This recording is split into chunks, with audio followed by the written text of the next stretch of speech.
Roman numbers അല്ലേ? എന്താണ് സംഭവം മക്കളെ? ശ്രദ്ധിച്ച് കേട്ടോ. അതായത് ഇത്രേ ഉള്ളൂ, 0 ഉപയോഗിക്കാത്ത സംഖ്യാ സമ്പ്രദായമാണ് റോമൻ നമ്പേഴ്സ്. റോമൻ നമ്പേഴ്സിൽ 0 ഉപയോഗിക്കുന്നില്ല. ശരിയല്ലേ? ആണ്.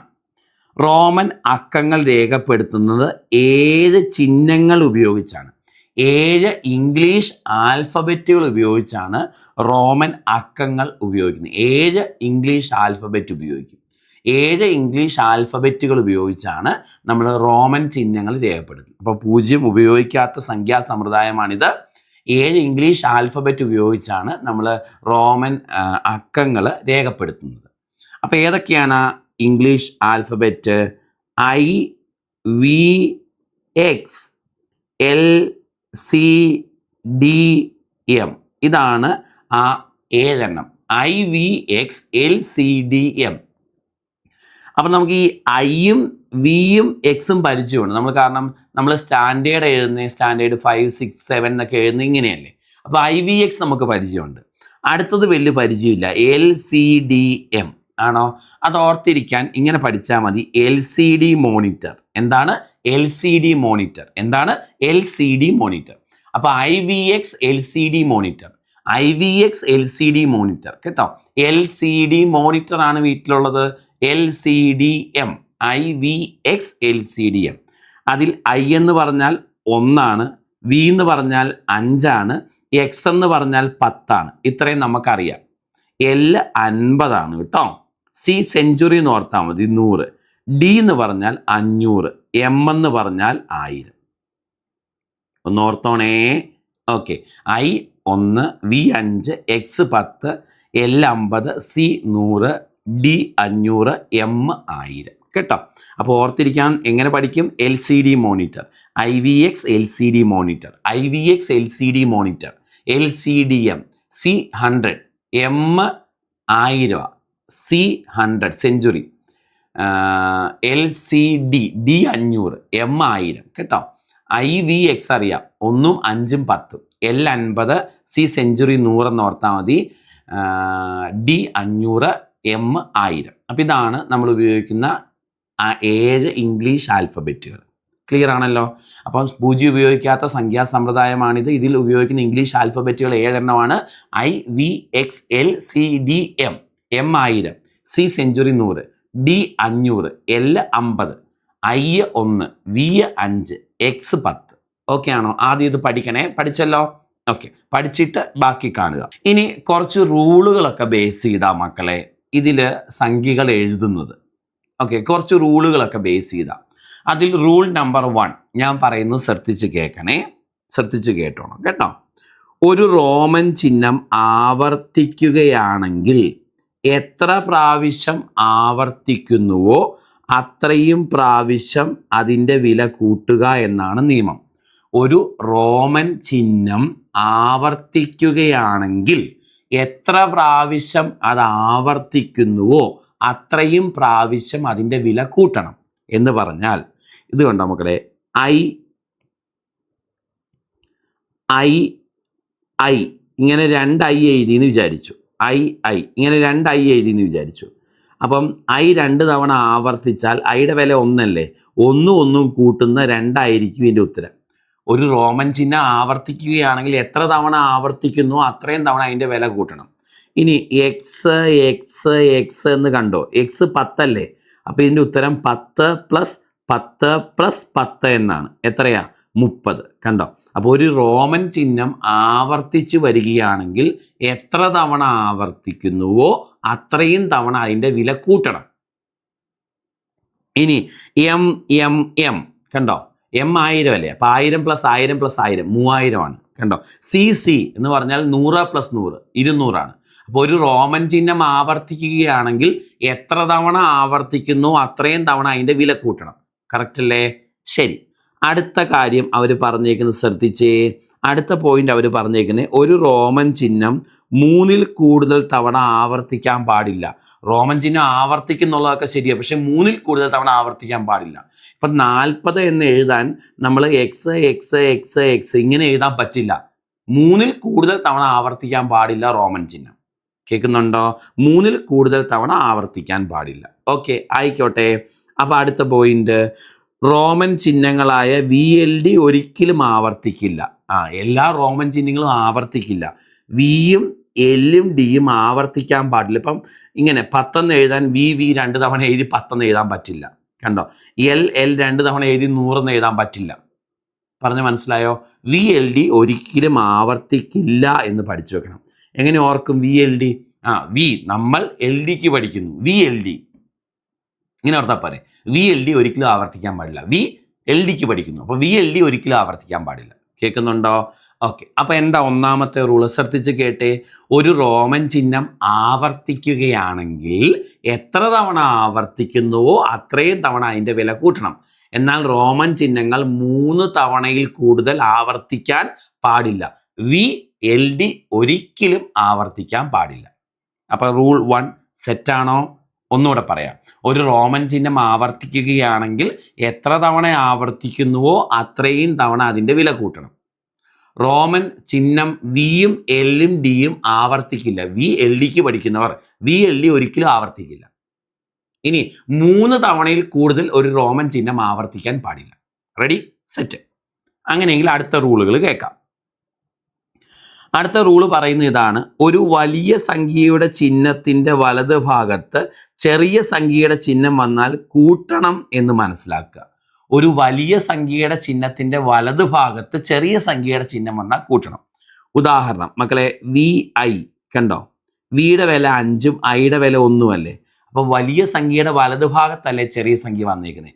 ഇങ്ങനെ വന്നാൽ ഇവ തമ്മിൽ കൂട്ടി എഴുതുക എന്നാണ് നിയമം. അപ്പോൾ ഒരു വലിയ സംഖ്യയുടെ വലത് ഭാഗത്ത് ചെറിയ സംഖ്യയുടെ ചിഹ്നം വന്നാൽ തമ്മിൽ കൂട്ടണം. അടുത്തത് ഇതുണ്ടോ? X11, X 10 അല്ലേ? ഇത് രണ്ടും 1 അല്ലേ? അപ്പോൾ വലിയ സംഖ്യയുടെ വലത് ഭാഗത്തല്ലേ ചെറിയ സംഖ്യയുടെ ചിഹ്നങ്ങൾ വന്നേ. അപ്പോൾ അതെന്ത് ചെയ്യണം? കൂട്ടി എഴുതണം. 12 കണ്ടോ? DCI, D 500 അല്ലേ? C 100 അല്ലേ മക്കളെ? I 1 അല്ലേ? അപ്പം വലിയ സംഖ്യയുടെ വലത് ഭാഗത്ത് ചെറിയ സംഖ്യയുടെ ചിഹ്നങ്ങൾ വന്നാൽ അത് കൂട്ടി എഴുതണം. 601 കണ്ടോ? അപ്പോൾ ഒരു വലിയ സംഖ്യയുടെ വലത് ഭാഗത്ത് ചെറിയ സംഖ്യയുടെ ചിഹ്നങ്ങൾ വന്നാൽ എന്ത് ചെയ്യണം?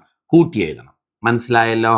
യെസ്. അടുത്ത റൂളേ, ഒരു വലിയ സംഖ്യയുടെ ചിഹ്നത്തിൻ്റെ ഇടത് ഭാഗത്ത് ചെറിയ സംഖ്യയുടെ ചിഹ്നങ്ങൾ വന്നാൽ കുറച്ചെഴുതണം. ഒരു വലിയ സംഖ്യയുടെ ചിഹ്നത്തിൻ്റെ ഇടത് ഭാഗത്താണ് ചെറിയ സംഖ്യയുടെ ചിഹ്നം വന്നാൽ കുറയ്ക്കുവാണ് വേണ്ടത്. വലത് ഭാഗത്ത് വന്നാൽ കൂട്ടണം എന്ന് പഠിച്ചാൽ വിപരീതം, ഇടത് ഭാഗത്ത് വന്നാൽ കുറയ്ക്കണം. അതായത് ഇവിടെ ശ്രദ്ധിച്ചു, ഇതുണ്ടോ മക്കളെ? IV ഇവിടെ നോക്കി, ഇത് 5 അല്ലേ? ഇത് 1 അല്ലേ? അപ്പോൾ വലിയ സംഖ്യയുടെ ഇടത് ഭാഗത്തല്ലേ ചെറിയ സംഖ്യയുടെ ചിഹ്നം വന്നേ. ഇങ്ങനെ വന്നാൽ ഇവ കുറച്ച് എഴുതണം. 5 - 1 4ആണിത്. അടുത്ത് നോക്ക്, CD വലിയ സംഖ്യയുടെ ഇടത് ഭാഗത്തല്ലേ ചെറിയ സംഖ്യ വന്നേ. ഇത് 500ഉം ഇത് 100ഉം മക്കളെ. ആണോ? അങ്ങനെ വന്നാൽ കുറച്ച് എഴുതണം. എത്ര? 400. ടെക്നിക്ക് പിടി കിട്ടിയില്ലോ? എങ്കിൽ മുന്നോട്ട്. വേറെ കുറച്ച് റൂളും കൂടെ ഉണ്ടേ, ഇതും കൂടെ ഒന്ന് അറിഞ്ഞിരിക്കുക. ശ്രദ്ധിച്ച് കേട്ടോണേ. ഒരു വലിയ സംഖ്യയുടെ ചിഹ്നത്തിൻ്റെ ഇടതുഭാഗത്ത് വരുന്ന ചെറിയ സംഖ്യയുടെ ചിഹ്നം 1-ൽ കൂടുതൽ തവണ ആവർത്തിക്കാൻ പാടില്ല. ഒരു വലിയ സംഖ്യയുടെ ചിഹ്നത്തിൻ്റെ ഇടതുഭാഗത്ത് വരുന്ന ചെറിയ സംഖ്യയുടെ ചിഹ്നങ്ങൾ 1-ൽ കൂടുതൽ തവണ ആവർത്തിക്കാൻ പാടില്ല. എന്ന് പറഞ്ഞാൽ നമ്മൾ 4 എന്ന് എഴുതുന്നത് ഇങ്ങനെയല്ലേ? അപ്പോൾ വലിയ സംഖ്യയുടെ ചിഹ്നത്തിൻ്റെ ഇടതുവശത്ത് ചെറിയ സംഖ്യയുടെ ചിഹ്നം വന്നിട്ടുണ്ട്. ഇത് 1-ൽ കൂടുതൽ തവണ ആവർത്തിക്കാൻ പാടില്ല. ഇപ്പം 3 എന്ന് എഴുതാൻ 2 തവണ ഇങ്ങനെ പുറകിലേക്ക് കുറയ്ക്കാൻ പറ്റില്ല എന്ന്. ഒരു വലിയ സംഖ്യയുടെ ഇടതുഭാഗത്ത് വരുന്ന ചെറിയ സംഖ്യയുടെ ചിഹ്നം 1-ൽ കൂടുതൽ ആവർത്തിക്കാൻ പാടില്ല. ഇപ്പം നമ്മൾ മക്കളെ നോക്ക്, 9 എഴുതുന്നത് ഇങ്ങനെയല്ലേ? അപ്പോൾ 8 എന്ന് എഴുതാൻ 2 എണ്ണം പുറകിൽ എഴുതാൻ പറ്റില്ല എന്ന്. വലിയ സംഖ്യയുടെ ഇടതുഭാഗത്ത് ചെറിയ സംഖ്യയുടെ ചിഹ്നം വന്നാൽ അത് 1-ൽ കൂടുതൽ തവണ ആവർത്തിച്ച് എഴുതാൻ പറ്റില്ല, ഒറ്റ തവണ എഴുതാൻ പറ്റത്തുള്ളൂ. ഓക്കെ. അടുത്തത്, റോമൻ സംഖ്യകളായ I മറ്റു റോമൻ സംഖ്യകളായ വിയിൽ നിന്നും എക്സിൽ നിന്നും മാത്രമേ കുറയ്ക്കാൻ പാടുള്ളൂ. I വിയിൽ നിന്നും എക്സിൽ നിന്നും മാത്രമേ കുറയ്ക്കാൻ പാടുള്ളൂ. ശരിയല്ലേ മക്കളെ? നമ്മുടെ വിയുടെ പുറകിൽ I എഴുതാറുണ്ട്, അപ്പം 4. എക്സിൻ്റെ പുറകിൽ I എഴുതാറുണ്ട്, 9. അല്ലാതെ നമ്മൾ എല്ലിൻ്റെ പുറകിൽ ഇത് എഴുതിയല്ല, ഇങ്ങനെയല്ല. ഈ L 50, 49 ഇങ്ങനെ റെപ്രസെൻറ്റ് ചെയ്യാൻ പറ്റില്ല. I വിയിൽ നിന്നും എക്സിൽ നിന്നും മാത്രമേ കുറയ്ക്കാൻ പാടുള്ളൂ. അതാണ് നിയമം. I വിയിൽ നിന്നും എക്സിൽ നിന്നും മാത്രമേ കുറയ്ക്കാൻ പറ്റുള്ളൂ. ഓക്കെ. ഇനി X LCMൽ നിന്ന് മാത്രമേ കുറയ്ക്കാൻ പാടുള്ളൂ. അത് എളുപ്പമാണ്. LCM, ലസാഗു, LCM അല്ലേ? XLCMൽ നിന്ന് മാത്രമേ കുറയ്ക്കാൻ പാടുള്ളൂ. IVXൽ നിന്ന് മാത്രമേ കുറയ്ക്കാൻ പറ്റുള്ളൂ. IVXൽ നിന്ന് മാത്രമേ കുറയ്ക്കാൻ പറ്റുള്ളൂ. X ആണെങ്കിൽ LCMനെ കുറയ്ക്കാൻ പാടുള്ളൂ. LCM, HCF, LCMനെ X കുറയ്ക്കാൻ പാടുള്ളൂ. വേറെ ഒന്നിനും X കുറയ്ക്കാൻ പാടില്ല. IVXൽ നിന്ന് മാത്രമേ കുറയ്ക്കാൻ പാടുള്ളൂ. ഓക്കെ, അടുത്തത് റോമൻ സംഖ്യയായ VLD ഒരിക്കലും ഒരു വലിയ സംഖ്യയുടെ ഇടത് വരാൻ പാടില്ല. VLDക്ക് പഠിക്കുന്നു അല്ലേ? ഇത് ഒരു സംഖ്യയിൽ നിന്നും കുറയ്ക്കാൻ പാടില്ല എന്നർത്ഥം. അപ്പോൾ VLD ഒരിക്കലും ഒരു സംഖ്യയുടെ ഇടത് വരാൻ പാടില്ല എന്ന് വെച്ചാൽ ഒരു സംഖ്യയിൽ നിന്ന് കുറയ്ക്കാൻ പാടില്ല. VLDക്ക് പഠിക്കുന്നവർ VLD ഒരിക്കലും കുറയ്ക്കാൻ പാടില്ല, അതായത് ഇടത് വശത്ത് വരാൻ പാടില്ല ഒരു സംഖ്യയുടെ. ഇതാണ് നിയമങ്ങൾ അല്ലേ? ഇത് നിങ്ങൾ വലിയ ഇമ്പോർട്ടൻസ് കൊടുത്ത് പഠിക്കുകയൊന്നും വേണ്ട, ജസ്റ്റ് ഒന്ന് കേട്ടൊക്കെ പൊക്കോ കേട്ടോ. ചോദ്യം വരുമ്പോൾ അത്യാവശ്യം എഴുതാൻ പറ്റും, ചെറിയൊരു ധാരണ ഉണ്ടായാൽ മതി, അല്ലാതെ വലിയ റൂള് പോലെ കാണാതെ വലിയ പഠിച്ചാൽ അങ്ങനെ. പക്ഷേ എനിക്ക് പറഞ്ഞു തരുമ്പോൾ കുറച്ചുകൂടെ ആധികാരികമായിട്ടും നന്നായിട്ടും പറഞ്ഞു തരണമല്ലോ, അതുകൊണ്ട് ആ റൂളുകളെല്ലാം പറഞ്ഞു തരുന്നത്. നിങ്ങൾ വലിയ ഇമ്പോർട്ടൻസ് കൊടുക്കണ്ട, ജസ്റ്റ് ഒന്ന് നോക്കിപ്പോയാൽ മതി കേട്ടോ. അപ്പോൾ ഈ ലാസ്റ്റത്തെ റൂളുകൾ ഒന്നുകൂടെ പറയാം മക്കളെ. IVന്ന് Xന്ന് കുറയ്ക്കാൻ പാടുള്ളൂ. XLCMന്ന് കുറയ്ക്കാൻ പാടുള്ളൂ. ആണോ? VLD, നമ്മൾ LDക്ക് പഠിക്കുന്നവർ, VLD ഒരിക്കലും ഒരു സംഖ്യയുടെ ഇടത് ഭാഗത്ത് വരാൻ പാടില്ല, അതായത് ഒരു വലിയ സംഖ്യയിൽ നിന്ന് കുറയ്ക്കാൻ പാടില്ല. ക്ലിയർ അല്ലേ? ഇനി വലിയ സംഖ്യയുടെ ഇടതുവശത്ത് വരുന്ന ചെറിയ സംഖ്യ ഒന്നിൽ കൂടുതൽ തവണ ആവർത്തിക്കാൻ പാടില്ല. കൺഫ്യൂഷൻ ആണോ? ഒന്നുകൂടെ പറയാവേ. IVXനെ കുറയ്ക്കാൻ പാടുള്ളൂ, ശരിയല്ലേ? XLCMനെ കുറയ്ക്കാൻ പാടുള്ളൂ, ശരി. ഒരു വലിയ സംഖ്യയുടെ ഇടതുവശത്ത് വരുന്ന ചെറിയ സംഖ്യ അല്ലെങ്കിൽ വലിയ ചിഹ്നത്തിന്റെ ഇടതുവശത്ത് വരുന്ന ചെറിയ ചിഹ്നം ഒന്നിൽ കൂടുതൽ തവണ ആവർത്തിക്കാൻ പാടില്ല. VLDക്ക് പഠിക്കുന്നവർ, VLD ഒരിക്കലും ഒരു വലിയ സംഖ്യയുടെ ചിഹ്നത്തിന്റെ ഇടതുവശത്ത് വരാൻ പാടില്ല, അതായത് വലിയ സംഖ്യയിൽ നിന്ന് കുറയ്ക്കാൻ പാടില്ല. ഇതാണ് നിയമങ്ങൾ. ഓക്കെ, അപ്പം ഞാൻ ഒരു റൗണ്ടും കൂടെ നിയമങ്ങൾ വായിച്ചു തരാം. റോമൻ ചിഹ്നം, ഓക്കെ, ആദ്യം 0 ഉപയോഗിക്കാത്ത സംഖ്യാ സമ്പ്രദായമാണിത് അല്ലേ? റോമൻ അക്കങ്ങൾ ഉപയോഗിക്കുന്ന 7 ചിഹ്നങ്ങൾ ഇംഗ്ലീഷ് ലെറ്റേഴ്സ് ഉപയോഗിച്ചാണ്. IVX, LCDM, LCD monitor, IVX, L 50, C 100, D 500, M 1000. Okay ആണല്ലോ. ഇനി മുന്നോട്ട്, ഒരു റോമൻ ചിഹ്നം ആവർത്തിക്കുകയാണെങ്കിൽ എത്ര തവണ ആവർത്തിക്കുന്നു അത്ര തവണ അത് കൂട്ടണം, അങ്ങനെയല്ലേ പറഞ്ഞ്? ഇനി റോമൻ അക്കങ്ങൾ 3 തവണയിൽ കൂടുതൽ ആവർത്തിക്കാൻ പാടില്ല, ശരിയല്ലേ? ഇനി VLD ഒരിക്കലും ആവർത്തിക്കാൻ പാടില്ല. VLDക്ക് പഠിക്കുന്നവർ ഒരിക്കലും ആവർത്തിക്കാൻ പാടില്ല. ഇനി പറഞ്ഞത്, ഒരു വലിയ സംഖ്യയുടെ ചിഹ്നത്തിന്റെ വലത് ഭാഗത്ത് ചെറിയ സംഖ്യയുടെ ചിഹ്നം വന്നാൽ കൂട്ടുക, ഒരു വലിയ സംഖ്യയുടെ ചിഹ്നത്തിന്റെ ഇടത് ഭാഗത്ത് ചെറിയ സംഖ്യയുടെ ചിഹ്നം വന്നാൽ കുറയ്ക്കുക. ഓക്കെ, ഇനി കുറച്ച് കാര്യങ്ങൾ. ഒരു വലിയ സംഖ്യയുടെ ചിഹ്നത്തിന്റെ ഇടതുവശത്ത് വരുന്ന ചെറിയ സംഖ്യയുടെ ചിഹ്നം ഒന്നിൽ കൂടുതൽ തവണ ആവർത്തിക്കാൻ പാടില്ല. IVയിൽ നിന്നും Xൽ നിന്നും മാത്രമേ കുറയ്ക്കാൻ പാടുള്ളൂ. XLCMൽ നിന്ന് മാത്രമേ കുറയ്ക്കാൻ പാടുള്ളൂ. VLD ഒരിക്കലും ഒരു സംഖ്യയിൽ നിന്ന് കുറയ്ക്കാൻ പാടില്ല, അതായത് ഒരു വലിയ സംഖ്യയുടെ ഇടതുവശത്ത് വരാൻ പാടില്ല. ഇനി ഒരു റൂളും കൂടെ, ഒരു റോമൻ ചിഹ്നത്തിന് മുകളിൽ വരയിട്ടാൽ ആ ചിഹ്നത്തിന്റെ വിലയെ 1000 കൊണ്ട് ഗുണിച്ച വില എന്നർത്ഥം കേട്ടോ. ഒരു റോമൻ ചിഹ്നത്തിന്റെ മുകളിൽ വരയിട്ടാൽ ആ ചിഹ്നത്തിന്റെ വിലയെ 1000 കൊണ്ട് ഗുണിച്ച വില എന്നർത്ഥം കേട്ടോ. അപ്പം ഏതാത് മക്കളെ? വിയുടെ മുകളിൽ വരയിട്ട V 5 അല്ലേ? 5 × 1000 5000 കണ്ടോ. Xന് മുകളിൽ വരയിട്ട X എന്ന് പറഞ്ഞാൽ 10 അല്ലേ? 10 × 1000 10000. അപ്പോൾ ഒരു റോമൻ ചിഹ്നത്തിന്റെ മുകളിൽ വരയിട്ടാൽ അതിന്റെ വിലയെ 1000 കൊണ്ട് ഗുണിച്ച വില എന്നർത്ഥം വരും. എങ്കിൽ നമുക്കിതിൻ്റെ ചില കണക്കുകൾ നോക്കാം. റോമൻ സംഖ്യ സിക്ക് തുല്യം ഏത്? ഞാൻ പറഞ്ഞു സി എന്ന് പറഞ്ഞാൽ സെഞ്ചുറി എന്ന് ഓർത്താൽ മതി. റോമൻ ചിഹ്നം സിക്ക് തുല്യം 100 അല്ലെ? L 50, D 500, M 1000. Okay, next Roman സംഖ്യ XL എത്ര? XL എത്ര എന്നാണ് നമുക്ക് അതിൻ്റെ വില എഴുതാം. X എന്ന് പറഞ്ഞാൽ 10 ആണ്, L എന്ന് പറഞ്ഞാൽ 50 ആണ്. കണ്ടോ, ഒരു വലിയ സംഖ്യയുടെ ചിഹ്നത്തിൻ്റെ ഇടതുവശത്ത് ചെറിയ സംഖ്യയുടെ ചിഹ്നം വന്നു. അങ്ങനെ വന്നാൽ തമ്മിൽ കുറയ്ക്കണ്ടേ? 50ൽ നിന്ന് 10 കുറച്ച് 40 ആണ് ഇതിൻ്റെ ഉത്തരം. കണ്ടോ മക്കളെ, ഒരു വലിയ സംഖ്യയുടെ ചിഹ്നത്തിൻ്റെ ഇടതുവശത്ത് ചെറിയ സംഖ്യയുടെ ചിഹ്നം വന്നാൽ കുറയ്ക്കണം. വലുതിൻ്റെ ഇടത് ചെറിയ സംഖ്യയുടെ ചിഹ്നം വന്നാൽ കുറയ്ക്കണം. 50 - 10 40 ഉത്തരം. സെറ്റ്. നെക്സ്റ്റ് MCD എന്ന റോമൻ സംഖ്യയ്ക്ക് തുല്യമായത് ഏത്? നമുക്ക് ഓരോന്നിൻ്റെ വില എഴുതാം. എം 1000 അല്ലേ മക്കളെ, സി സെഞ്ചുറി 100 ഡി 500 ആണോ? അപ്പോൾ ദേ ആദ്യം ഈ ഭാഗം ചെയ്യാം. 500ൻ്റെ ഇടതുവശത്ത് ചെറുതല്ലേ കിടക്കുന്നത്, വലുതിൻ്റെ ഇടതുവശത്ത് ചെറുത് കിടന്നാൽ കുറയ്ക്കണം. 500ൽ നിന്ന് 100 കുറച്ചാൽ 400. ഓക്കെ, ഇനി എമ്മിൻ്റെ വലതുവശത്ത് 400 അല്ലേ, അപ്പോൾ കൂട്ടണം. 1000 + 400 1400. ഇത്രയുള്ള ടെക്നിക്ക്. ഓക്കെ, 69നെ റോമൻ അക്കത്തിൽ എഴുതണം. 69നെ റോമൻ അക്കത്തിൽ എഴുതാൻ പറഞ്ഞ് ഇതിനെ അങ്ങ് മുറിച്ചാൽ മതി. 60 + 9, 69 എന്ന് പറഞ്ഞാൽ എന്താ? 60 + 9. 60 എഴുതാൻ നമുക്കറിയാം 50 L അല്ലേ, അതിൻ്റെ കൂടെ 10 കൂട്ടിയാൽ പോരെ. LX ആണ് 60. കൂട്ടാൻ മുന്നിൽ എഴുതി വെക്കണം, വലത് എഴുതി വെക്കണം അല്ലേ. 9 നമുക്ക് എല്ലാവർക്കും അറിയാം 10ൽ നിന്ന് 1 കുറയ്ക്കുന്ന. അപ്പോൾ ഇത് ഒരുമിച്ച് എഴുതിയാൽ മതി. LX IX, LX IX, LX IX. Option B ആണ് കറക്റ്റ്.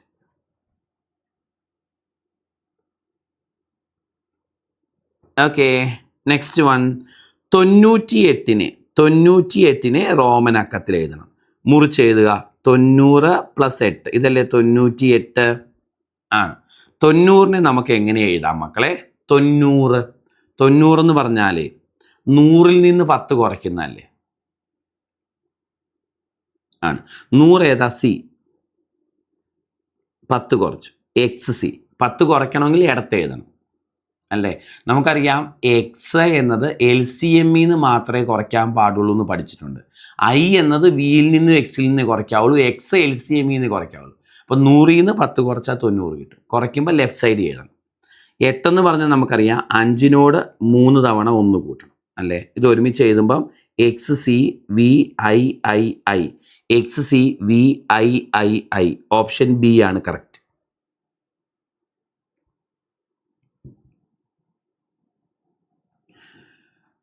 അപ്പം ഇങ്ങനെയാണ് റോമൻ ചിഹ്നങ്ങൾ കണ്ടുപിടിക്കുന്നത്. റോമൻ സംഖ്യാസമ്പ്രദായം. കുറച്ച് റൂൾസും കുറച്ച് കാര്യങ്ങളും ഉണ്ട്. ഓക്കെ, റിപ്പീറ്റ് ആയിട്ടൊന്ന് കണ്ടു നോക്കുക. ഒത്തിരി ഇമ്പോർട്ടൻസ് കൊടുത്ത് കഷ്ടപ്പെട്ടൊന്നും പഠിക്കണ്ട. ജസ്റ്റ് അത്യാവശ്യം ഒരു ധാരണ ഇല്ലാതിരിക്കരുത് ഒരു ചോദ്യം വരുമ്പോൾ. ഓപ്ഷൻസ് ഒക്കെ ഉള്ളതുകൊണ്ട് നിങ്ങൾക്ക് തട്ടിമുട്ടി ഉത്തരം കണ്ടുപിടിക്കാൻ പറ്റും. അപ്പോൾ ആദ്യമായിട്ട് കേൾക്കുന്ന പോലെ ഒരു ധാരണയില്ലാതായി പോകരുത്. അതിനു വേണ്ടിയേ പഠിപ്പിച്ച്. ഓക്കെ.